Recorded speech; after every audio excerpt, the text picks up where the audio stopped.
नमस्कार, आपण पाहत आहे भांडा फूड न्यूज. एका दमात भ्रष्टाचारी कोमात.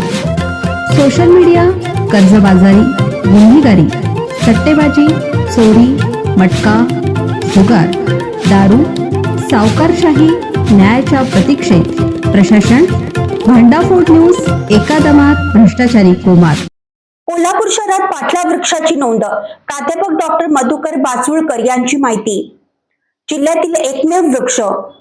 शाहू स्मारक भवन शेजारील सिक्लेअर बंगल्याच्या परिसरात पाटला वृक्ष आढळून आला. वनस्पती अभ्यासक परितोष उरकुडे यांनी या वृक्षाची माहिती ज्येष्ठ वनस्पती तज्ञ प्राध्यापक डॉक्टर मधुकर बाचुळकर यांना दिली आहे. त्यांनी या वृक्षाची ओळख पटवली आणि हा वृक्ष पाटला असल्याचं सांगितलं. याबाबत डॉक्टर बाचुळकर यांनी दिलेल्या माहितीनुसार सांगली शहरातील गणेश मंदिराच्या आवारात 1988 साली पाटला वृक्ष त्यांनी पाहिला होता. पाटला वृक्ष पर्णजडी असून तो 10 ते 15 मीटर उंचीपर्यंत वाढतो. खोड आकाराने मोठं, त्यावरील साल राखाडी व जराशी खडबडीत असते. फांद्या अनेक उबट वाढणाऱ्या असतात. पाने संयुक्त समोरासमोर 30 ते 45 सेंटीमीटर लांब असून पर्णिकांची संख्या 7 ते 9 असते.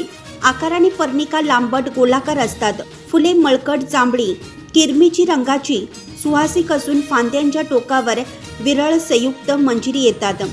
पुष्पमुकुट 5 पाकळ्यांचा असतो. पाकळ्या एकमेकांना चिकटलेल्या ओष्टाकृती तर पुंकेसर 4 पाकळ्यांना चिकटलेल्या असतात. बिया अनेक व पातळ पंखयुक्त असतात. पाटला वृक्षाचे शास्त्रीय नाव स्टेरिओस्पर्मम चेलिनायडस असे असून तो बिग्नोनिएसी या कुळातील आहे. दक्षिण भारतात हे वृक्ष दुर्मिळ आहे. पाटला वृक्ष राज्यात चंद्रपूर, नागपूर, नांदेड, पुणे जिल्ह्यातील पर्णजडी जंगलात क्वचित आढळतात. जिल्ह्यातील हा एकमेव वृक्ष असावा. वृक्षप्रेमींनी बियांपासून पाटला वृक्षाची रोपे तयार करावीत आणि त्याची लागवड करावी. शहर परिसरात हा एकमेव दुर्मिळ वृक्ष असल्याने महानगरपालिकेच्या वृक्ष प्राधिकरण समितीने याची नोंद घेऊन या वृक्षाचे जाणीवपूर्वक जतन करावे, असं आवाहन ज्येष्ठ वनस्पती तज्ञ प्राध्यापक डॉक्टर मधुकर बाचुळकर व वनस्पती अभ्यासक परितोष उरकुडे यांनी केलं आहे.